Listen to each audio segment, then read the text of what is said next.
गोली बेट देख रहे हो तुम्हारी हालत। 1,60,000 के बाद जब पार्टी मांगते हो ना इंसान से तो बैग में 20 रुपए आते हैं बस, समझे?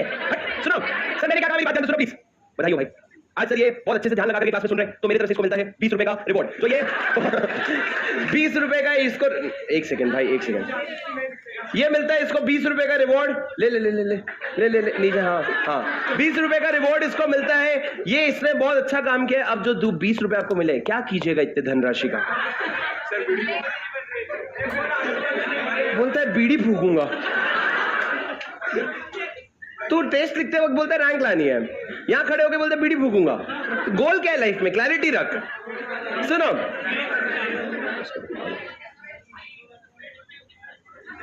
तेरा मस्त प्राइवेट क्लास चल रहा है भाई। सुनो मेरी बात, अच्छा उसको लिखना है, वो तेरे को वो अपने स्क्रीन पे ऐसे ऐसे कर रहा है, उसको लग रहा है ऐसे ऐसे करूंगा तो तू हट जाएगा। तू थोड़ा सा खिसक जा भाई।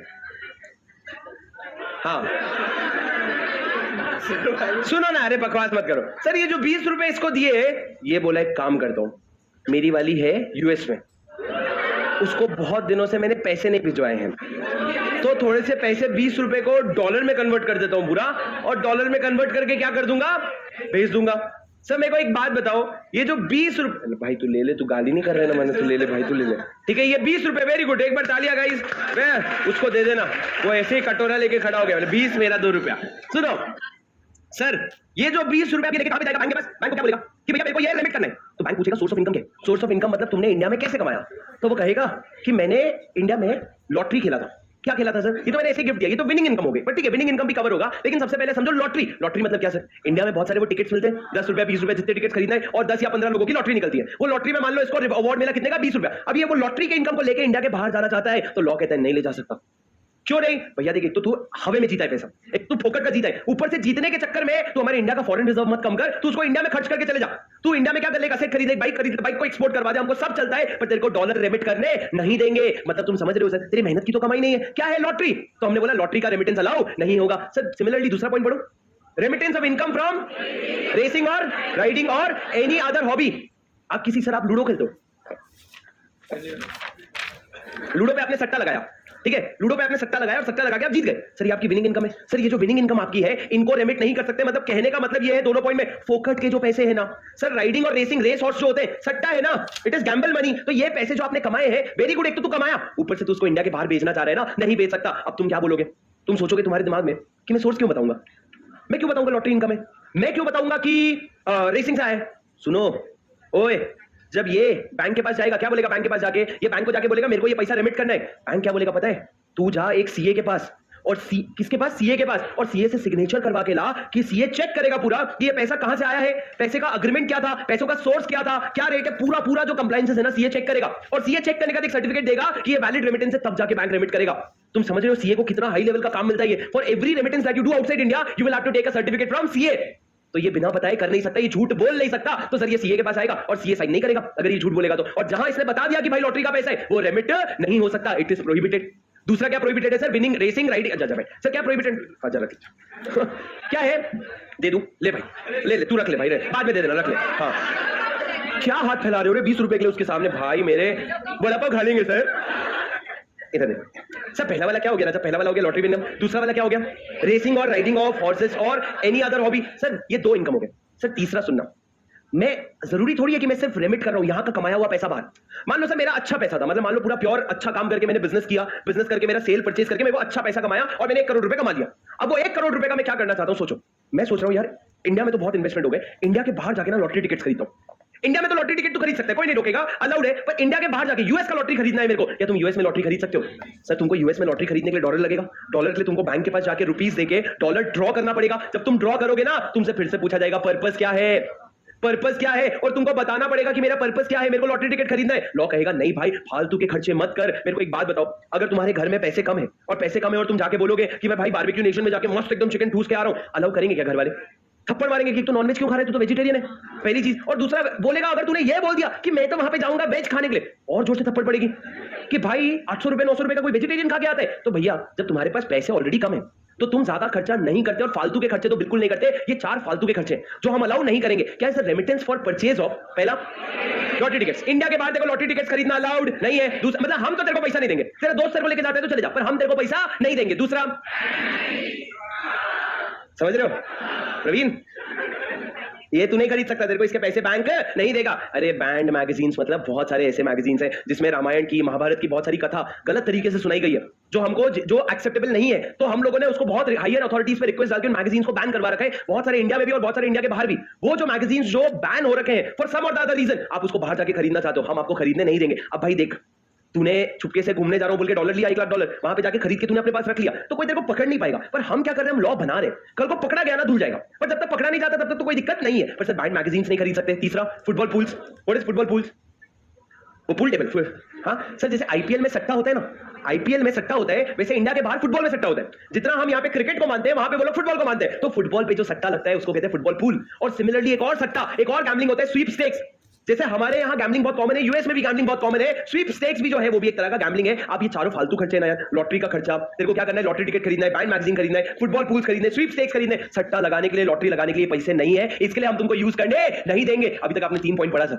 पहला 2 क्या है सुनना, मैंने गलत जगह से कमाया। पहला 2 सोर्स क्या है? गलत जगह से कमाया। और तीसरा वाला है गलत जगह खर्च कर रहा हूं। पहला 2 क्या है? रेमिटेंस ऑफ लॉटरी टिकट, कमाया लॉटरी विनिंग से और उसको बाहर ले जाना चाह रहा हूं, नहीं ले जा सकता। दूसरा है तूने रेसिंग, राइडिंग या अदर हॉबीज से पैसा कमाया, उसको बाहर लेके नहीं जा सकता।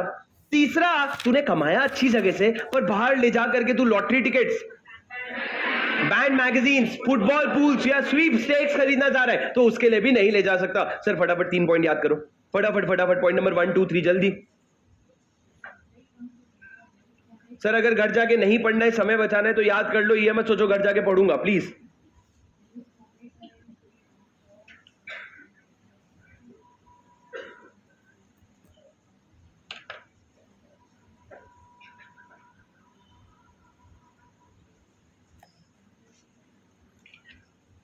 ऑनलाइन वालों में देखता हूं।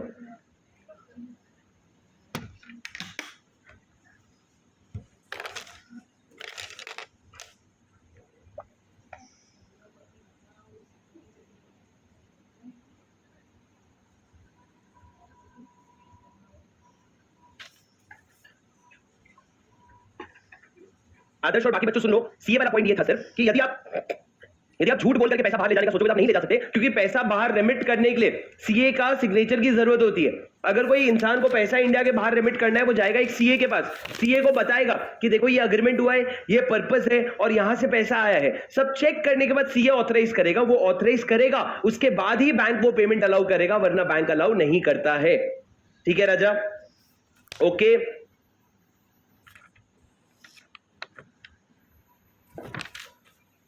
ठीक है गोपाल, ठीक है प्रगति, मिथिका, वो वाला पॉइंट मैंने रिपीट कर दिया।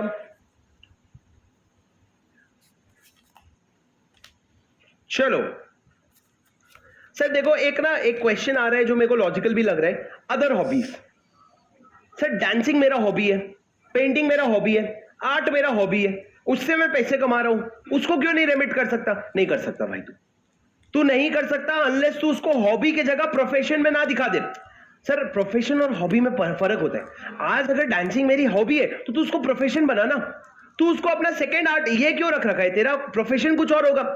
या तो तेरी हॉबी क्या है? डांसिंग, तो तू डांसिंग को प्रोफेशन बना और तू फिर प्रोफेशनल सर्विस दे करके तू पैसे कमा रहा है ना, तो उसको हॉबी में नहीं डालेंगे, उसको प्रोफेशनल सर्विस में डालेंगे। पर अगर मान लो टीचिंग मेरा प्रोफेशन है और मेरे पैशन में मेरा ये हॉबी में आता है पेंटिंग, और मैं पेंटिंग करके जो पैसा कमा रहा हूं तो वो मेरी साइड इनकम है क्या? हाँ, तो साइड इनकम है ना, तो उसको तुम रेमिट नहीं कर सकते, उसको इंडिया में ही खर्च करो। अरे समझे क्या? Yes sir. पॉइंट नंबर 4 लिखो प्लीज राजा, लिखो ध्यान से।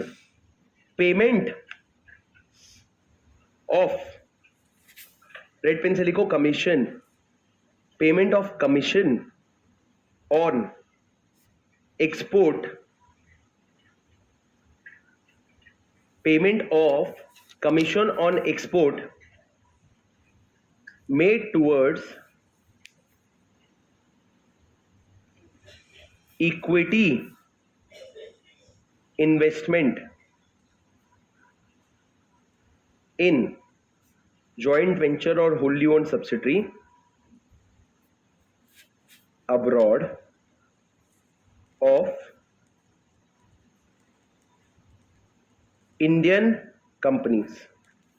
सर आई डेयर यू, 3 बार ये पॉइंट पढ़ोगे ना इंग्लिश नॉर्मल वर्ड को ब्रेक कर करके तो समझ जाएगा। एक बार 3 बार पढ़ के देखो सर, आई डेयर यू। कौन इसको समझाएगा? कोशिश कर, नहीं 2 बार और पढ़ कम से कम, अभी हाथ मत उठाओ, 2 बार और कम से कम एक एक वर्ड को एक्सपैंड कर करके पढ़, नहीं 2 बार और पढ़ पहले, अभी कोई हाथ मत उठाओ, कम से कम 2 बार और पढ़ो। मैं तुक्का वाला आंसर लूंगा ही नहीं।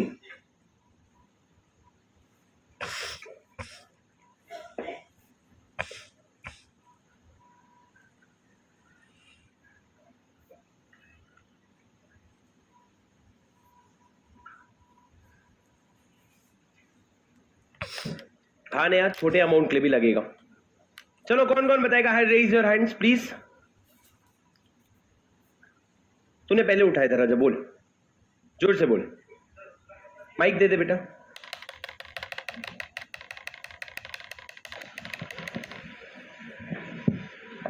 सर मतलब कि मान लो एक इंडियन कंपनी है, उसने यूएसए एक्सपोर्ट किया और एक इंडियन कंपनी है जिसने यूएसए में गुड्स एक्सपोर्ट किए, यूएसए एक्सपोर्ट किया, ठीक है। और जो यूएसए में कंपनी है वो उसकी जॉइंट वेंचर है, जो यूएस में जो कंपनी है वो उसकी जॉइंट वेंचर है या होली ओन्ड सब्सिडरी है? हाँ, तो वो जो गुड्स भेजे वो बेचने के लिए ऑटोमेटिक तो बिक नहीं जाएंगे, उसके लिए कोई एजेंट रखना पड़ेगा। जो गुड्स यूएस में एक्सपोर्ट कर दिया उसको बेचने के लिए एजेंट रखना पड़ेगा। उसको बीच में इंटरमीडिएरी के रूप में एजेंट रखना पड़ेगा, तो उस एजेंट को कमीशन देना अलाउड नहीं है। कौन से गुड्स को बेचने के लिए? जो मैंने यहाँ से यूएस भेजा उसको यूएस में बेचने के लिए, हाँ यूएस में वहां पे एजेंट रखना पड़ेगा, पर उस एजेंट को कमीशन देना अलाउड नहीं है, ठीक है। Anyone else? बोल भाई। सर एक बार फिर से पढ़, तूने जो बोला वो गलत है, पर एक बार तूने कोशिश सही करी, पर एक बार फिर से पढ़ता हूं, मैं पढ़ रहा हूं, रीड करो मेरे साथ। Payment of commission on export. Commission किस पे दे रहे हो? एक्सपोर्ट पे। एक्सपोर्ट क्यों हो रहा है? Made towards equity investment in joint venture और होली ओन्ड सब्सिडरी अब्रॉड। मतलब ठीक है, बोल भाई। माइक जल्दी, जो नेक्स्ट खड़े हो रहे हैं उसको दौड़ के माइक दे दे प्लीज, बोलो। हेलो। हाँ, अगर मैं कोई इंडियन कंपनी हूँ और मेरी अब्रॉड में कोई ऐसी जॉइंट वेंचर है या फिर होली ओन सब्सिडी जिसमें मेरा इक्विटी इन्वेस्टमेंट है, तो अगर मैं मेरे गुड्स वहाँ ट्रांसफ़र कर रहा हूँ तो जो भी एक्सपोर्ट हो रहा है उस पे कमीशन जो रहता है वो हम पे नहीं कर सकते। ओके, क्योंकि वेरी क्लोज, फ्रॉड वाला नहीं, ठीक है। उसने क्या बोला? मेरी जो इंडिया के बाहर जॉइंट वेंचर है उसको अगर मैं कुछ एक्सपोर्ट करूंगा तो कमीशन नहीं पे कर सकता। पर रुको, क्या लिखा है? Payment of commission on export. ये लाइन पढ़ो, एक्सपोर्ट मेड टू नहीं लिखा है, मेड टू जॉइंट वेंचर नहीं लिखा है, लिखा है made towards equity investment in joint venture और wholly owned subsidiary. Sir last try, कौन बोलेगा? दोनों से अलग जवाब देना पड़ेगा, दोनों से अलग जवाब देना पड़ेगा। यस मैडम, मुझसे पहले उठाया था, सॉरी। बोलो आप बीच में हो राहुल। हाँ बोल रहा हूं, माइक दे भाई जल्दी, माइक पास में ले। सर जो तू आराम से समझा, जो तू नहीं बोलेगा वो मैं बोल लूंगा, तू आराम से समझा। एक्सपोर्ट करते हैं उस पे कमीशन है ना, जो एक्सपोर्ट कर रहे हैं ना वो इक्विटी इन्वेस्टमेंट के लिए जा रहा है। जो एक्सपोर्ट कर रहे हैं वो इक्विटी इन्वेस्टमेंट जा रहे हैं, मतलब कुछ गुड्स बेच रहे हैं, वो उधर सेल होके वो पैसा आएगा ना, वो इक्विटी में लगेगा उधर पैसा। नहीं, छोड़ो, कशिश को डायरेक्ट बोलोगे। बोलो तो माइक दो, बोलो क्या बोले? मैं बोल रही थी कि अगर मैं एक इंडियन कंपनी हूं और मेरी जॉइंट आप एक इंडियन कंपनी हूं और मेरी एक जॉइंट वेंचर है होली ओन सब्सिडरी अब्रॉड में, ठीक है, उसकी तरफ अगर मैं इक्विटी इन्वेस्टमेंट कर रही हूं और मैं पैसे दे रही हूं और वो जो उस पे जो कमीशन लग रहा है, पैसे दे रहे हो, इक्विटी इन्वेस्टमेंट में पैसे दे रहे हो, नहीं इक्विटी में इन्वेस्ट कर रही हूं और जो उस कंपनी, जो मेरी वो कंपनी है उसमें और इन्वेस्टमेंट कर रही हूं, उस पे जो कमीशन है वो उसके बारे में ये पॉइंट। तो ये एक्सपोर्ट कहां से आ गया? तो मैं एक्सपोर्ट कर रही हूं ना, जो मैं इक्विटी इन्वेस्ट कर रही हूं। आपने ठीक बोला, बीच में क्या है, बस छोड़ दो, सब हाथ नीचे करो। इधर देखो सर, इधर देखो, सबका धीरे धीरे बत्ती जल रहे हैं। एक के बोलने के बाद 4 नए लोग हाथ उठा रहे हैं, फिर उसके बोले 4 नए लोग हाथ उठा रहे हैं। मेरी बात सुनो, बत्ती जल रहा है, मैं आपको बताता हूं, 2 कॉन्सेप्ट समझना सर। सबसे पहला मेरे को एक बात बताओ, अगर मैं किसी कंपनी के इक्विटी ले रहा हूं तो क्या जरूरी है पैसा मैं इन्वेस्टमेंट में पैसा मैं करूं, या मैं कभी कभी इक्विटी इन्वेस्टमेंट स्टॉक में भी कर सकता हूं? स्टॉक में भी मतलब मतलब मैंने क्या बोला फॉर एग्जाम्पल, मैंने बोला चलो मैं जय सर और विशाल सर हम मिलकर कंपनी शुरू करते हैं। क्या शुरू करते हैं? कंपनी। मेरी बात ध्यान से सुनना प्लीज। कंपनी में हमने क्या बोला कि विशाल सर ने बोला देखो मैं पैसा इन्वेस्ट कर दूंगा। मैंने बोला सर पैसा हम नहीं दे सकेंगे। मैंने बोला एक काम करूंगा, मैं स्टॉक दे दूंगा जो कंपनी बेच सकती है। मैंने बोला मैं 1 लाख रुपए देने की जगह मैं 1 लाख का स्टॉक दे दूंगा। मेरा वो स्टॉक है जो मार्केट में बिकेगा और आपको 1 लाख रुपए मिल जाएगा। तो मेरा equity investment was in the consideration was in the form of stock. तो आप एंट्री क्या मारोगे? Stock account debit to equity, to आपका इक्विटी शेयर कैपिटल। हो गया ना, आपके पास स्टॉक आया, बदले में आपने इक्विटी दे दिया। अब मेरी बात ध्यान से सुनना सर, मैं एक इंडियन कंपनी हूं और मेरी इंडिया के बाहर एक जॉइंट वेंचर है या मेरी इंडिया के बाहर एक होल्ली ओन सब्सिडरी है। सर उनमें मैंने इक्विटी इन्वेस्टमेंट किया है। सर इक्विटी इन्वेस्टमेंट कैसे किया है? स्टॉक के फॉर्म में। कौन से फॉर्म में? स्टॉक। थोड़ा बहुत पैसा दिया होगा, पर पैसों के साथ साथ मैंने उनको कुछ स्टॉक भी दिया। सर ये जो मैंने स्टॉक दिया है किसको? अपने ही जॉइंट वेंचर या होल्ली ओन सब्सिडरी को। उसको हम क्या कहेंगे? एक्सपोर्ट कहेंगे। क्या एक्सपोर्ट क्यों कहेंगे सर? क्योंकि इंडिया के बाहर स्टॉक गया है। इंडिया के बाहर स्टॉक गया है तो एक्सपोर्ट हो गया। अब सर आप जब भी एक्सपोर्ट करते हो ना, मान लो मैं आपको मेरे पापा का स्टोरी बता दो। पापा जो स्टॉक एक्सपोर्ट करते थे, पहले हम लोग ना कुछ प्रोडक्ट्स एक्सपोर्ट करते थे। तो जो प्रोडक्ट एक्सपोर्ट करते थे, अब बाहर किसको बेचेंगे भाई? और जिसको बेचेंगे वो मेरे से क्यों खरीदेगा? मेरे को बीच में लाना पड़ता था एक एजेंट। पापा गए वहां पे, वो गए थे चाइना में। उन्होंने एक एजेंट से बात किया, बोले तू मेरा जितना माल यूएस में चाइना में बिकवा के देगा ना, उसका 10% कमीशन दे रहा। तो अब जितना भी एक्सपोर्ट इस पर्टिकुलर वेंडर को होता है, उस पे 10% कमीशन कौन लेता है? एजेंट। तो जनरली एक्सपोर्ट पे क्या लगता है? कमीशन। पर ये वाले एक्सपोर्ट पे कमीशन नहीं लगेगा। लॉजिकली क्यों? क्योंकि तू अपने ही जेवी को दे रहा है, कोई थर्ड पार्टी इन्वॉल्व नहीं है। तो तुम अगर बैंक के पास गए, बैंक को जाके तुमने क्या बोला? बैंक सुनना, $1 मिलियन। हमने बोला क्यों? बोले हमने जो वो माल अपने जेवी को एक्सपोर्ट किया है ना, उस एक्सपोर्ट पे कमीशन देना है। बैंक बोलेगा काय का कमीशन? ये तो एक्सपेंस अलाउड ही नहीं है, तुम ये कमीशन नहीं दे सकते। This export should not be subject to commission. Logical सी बात है ना यार। मैं अपने बुक्स किसी नए स्टूडेंट को बेचूंगा, कोई फ्रेंचाइजी बेचेगा, वो कमीशन मांगेगा, मेरे को समझ आता है। पर मैं अपने बुक्स मेरे ही स्टूडेंट को इस क्लासरूम में दूं और फिर मैं बोलूं ये जो मैंने तुमको दिया ना, इसका 25% कमीशन देना पड़ेगा। किस बात का भाई? सेलर यहां है, बायर यहां पे है, तो कोई और कमीशन क्यों ले रहा है? तो ये ट्रांजैक्शन में कमीशन अलाउड नहीं है। पूरा फिर से समझा रहा हूं, सुन लो। अभी तुमने बिखरे हुए कॉन्सेप्ट समझे, अब तुम एक बात समझो, सिंपल सी बात है।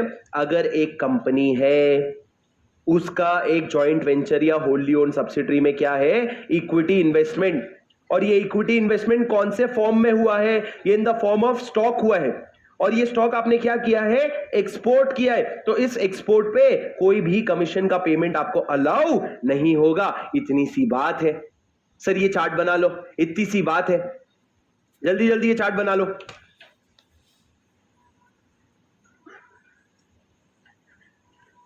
मुस्कान लैग नहीं है अभी, आपके इंटरनेट चेक करो। मेरे स्क्रीन पे स्ट्रीमलाइन हो रहा है, मेरे स्क्रीन पे स्ट्रीम हो रहा है और चल रहा है सब कुछ।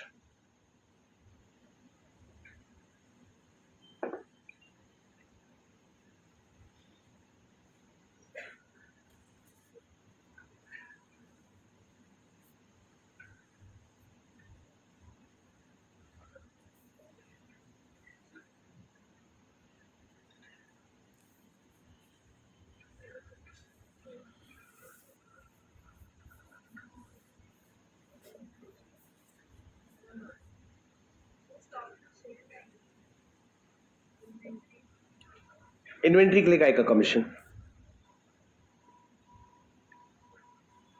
शेयर सर, किसी ने पूछा स्टॉक में शेयर्स आएंगे क्या?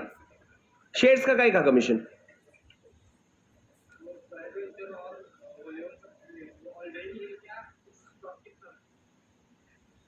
सर एक सवाल ये वैलिड है कि मेरी तो होल्ली ओन सब्सिडरी है, तो उसमें काय का और इक्विटी इन्वेस्टमेंट? मेरी एक होल्ली ओन सब्सिडरी है, उसमें काय का इक्विटी इन्वेस्टमेंट? ये अगले 2 पॉइंट में आपको कवर हो जाएगा। क्वेश्चन याद रखना, क्या पूछा? मेरी होल्ली ओन सब्सिडरी है, उसमें और काय का इक्विटी इन्वेस्टमेंट? 100% किसका है? मेरा है। सर लिखो, 5th और 6th पॉइंट में कवर हो जाएगा। लिखो 5th point, remittance of dividend by a company to whom dividend balancing applies.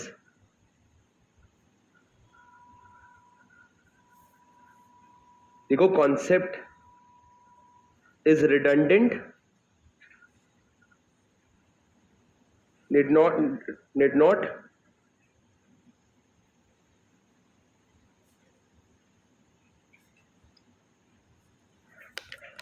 Concept is redundant. बस मैं बोलूंगा मत पढ़ो, तुम बोलोगे पढ़े नहीं, अरे एग्जाम में आ गया। कॉन्सेप्ट इज रिडंडेंट मतलब सर ये जो डिविडेंड बैलेंसिंग का कॉन्सेप्ट है ना राजा, ये डिविडेंड बैलेंसिंग का कॉन्सेप्ट आज के दिन में नहीं अप्लाई होता है। डिविडेंड बैलेंसिंग का कॉन्सेप्ट आज से 15 साल पुराना है। फेमा की एक सबसे बड़ी प्रॉब्लम क्या है पता है? अपडेट ही नहीं हो रहा है। फेमा की सबसे बड़ी प्रॉब्लम यह है कि हमारा जो करेंट सेंट्रल गवर्नमेंट है वो उस पर बिल्कुल भी फोकस नहीं कर रहे हैं। फेमा का प्रोविजन जो है वो बिल्कुल भी अपडेट नहीं हो रहा है। ये आपको बस शेड्यूल 2 से पता चल जाएगा कि इतने सारे नए नए मिनिस्ट्रीज आ गए, पर वो कितने पुराने पुराने मिनिस्ट्रीज का नाम लिख रखे हैं आपका शेड्यूल 2 से आपको पता चल जाएगा। पर 5th पॉइंट क्या है? अगर आप डिविडेंड का पैसा दे रहे हो, वो कंपनी हो आप जिसको डिविडेंड बैलेंसिंग लगता है, तो डिविडेंड का पैसा आप नहीं दे सकते। ठीक है भाई, पॉइंट नंबर 6 पढ़ो। पॉइंट नंबर 6 पढ़ो, लिखो सर, ये लिखो, payment of commission, payment of commission on export, payment of commission on export, export के नीचे लिखो under RSCR, rupee state credit route, under rupee state credit route, नीचे लिखो उसके except commission up to 10% of invoice value of export of dash and dash, ये हम लिखेंगे।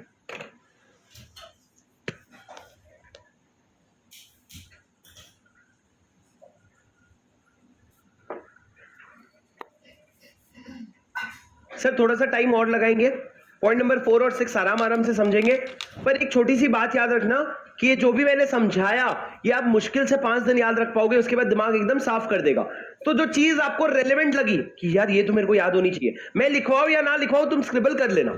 मैं क्या बोल रहा हूं आपको, जो भी कॉन्सेप्ट मैं समझाऊंगा ये आपको 4-5 दिन से ज्यादा याद नहीं रहेगा, बिकॉज एग्जाम में कितना क्वेश्चन आएगा पता है? एग्जाम में क्वेश्चन आएगा कि that there is a company that wants to make payment for commission on export towards equity investment. Is it allowed? आपको बस ये लिखना है, as per schedule 1 of the FEMA current account transaction rules 2000 such transactions is prohibited and hence this cannot be done. आपका answer वहां खत्म हो जाता है। आपको स्ट्रेट फॉरवर्ड क्वेश्चन देगा, स्ट्रेट फॉरवर्ड आंसर आएगा, वहां पे खत्म हो जाता है काम। पर सर समझने के लिए सीधा बैठो मैडम, समझने के लिए मैंने क्या कहा, समझने के लिए आपको एक बार समझा रहा हूं, जितना आपको लगे कि हाँ ये मेरे को समझ आ गया, इसको तुम लोग क्या कर लेना, लिख लेना। सर अभी जो आपका 3rd पॉइंट था वो पढ़ो और 6th पॉइंट को एक बार पढ़ेंगे। पहले 3rd पॉइंट पढ़ो, क्या लिखा है? Payment of commission on export towards equity investment in joint venture और wholly owned subsidiary abroad of an Indian company. Sir पहले इसको ना एक दूसरे तरीके से समझने की कोशिश करते हैं, ध्यान से सुनना। सर कौन सा पॉइंट ऑफ व्यू ले रहा हूं मैं? इस स्टूडेंट का पॉइंट ऑफ व्यू, जहां पे उसने बोला होली ओन सब्सिडरी में कैसा इन्वेस्टमेंट। होली ओन सब्सिडरी मतलब मेरी सब्सिडरी है ना, उसमें मैं और कैपिटल क्यों डालूंगा? ध्यान से सुनना सर, यूएस में लॉ है, सुनना मेरी बात ध्यान से, यूएस में लॉ है कि आप वहां पे आके कंपनी इनकॉर्पोरेट कर सकते हो, लेकिन यदि आप कंपनी इनकॉर्पोरेट करो तो $10 मिलियन का minimum paid up share capital होना चाहिए। कहां का लॉ है? यूएस का लॉ है। तो सर मेरी कंपनी का नाम है मान लो रिलायंस, हमारी कंपनी कर लें।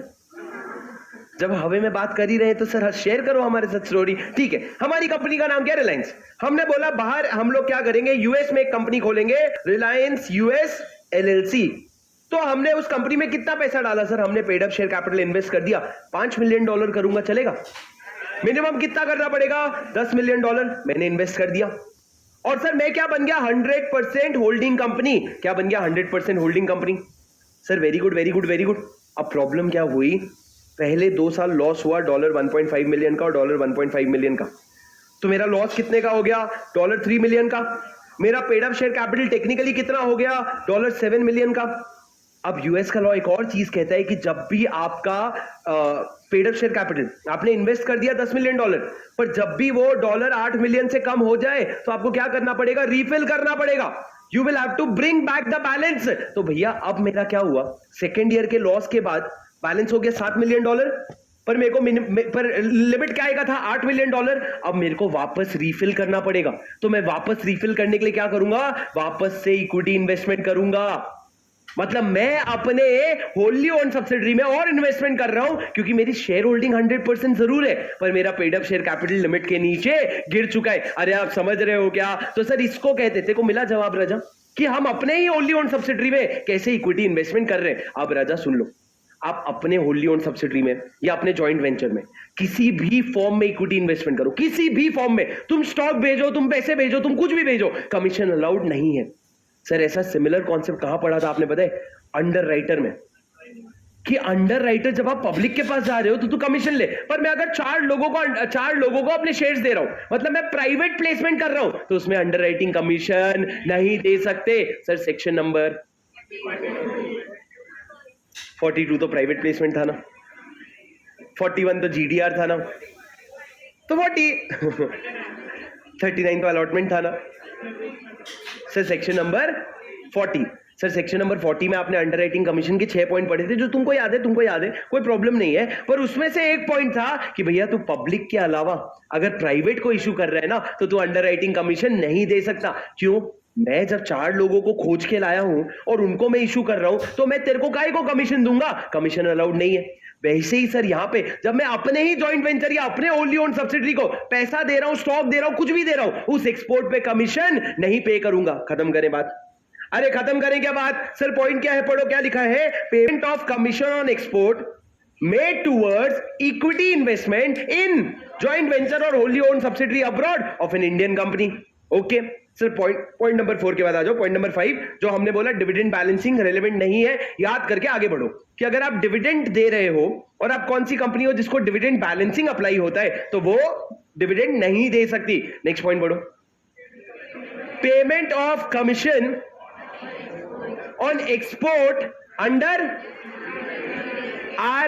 RSCR rupee state credit route. बस ऊपर का पढ़ो। सर हम लोग क्या पढ़ रहे, प्रोहिबिटेड। ओ राजा शेड्यूल, जोर से बोलो शेड्यूल, सारे लोग बोलो शेड्यूल।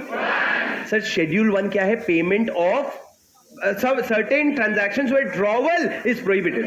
अब मैं बैंक के पास क्या पैसे मांगने जा रहा हूं, मैंने बोला बैंक थोड़े से पैसे दे डॉलर में, उसने पूछा क्यों, तो मैंने बोला कमीशन दूंगा। क्या दूंगा, कमीशन। उसने बोला okay, on what, on export under rupee state credit route. Sir ये रूट क्या है सर, आज रेलेवेंस नहीं बचा इसका, ये पूरा का पूरा खत्म हो चुका है। पर मेरे को एक बात बताओ, ये बात है 1980s की। कब की बात है, 1980s की। मेरे को बताओ यूक्रेन की लड़ाई हुई थी, याद है, किसके साथ, ये याद रहता है तुमको। मैं पूछूं रशिया की किसके साथ लड़ाई हुई थी, तो तुमको ये याद नहीं रहेगा।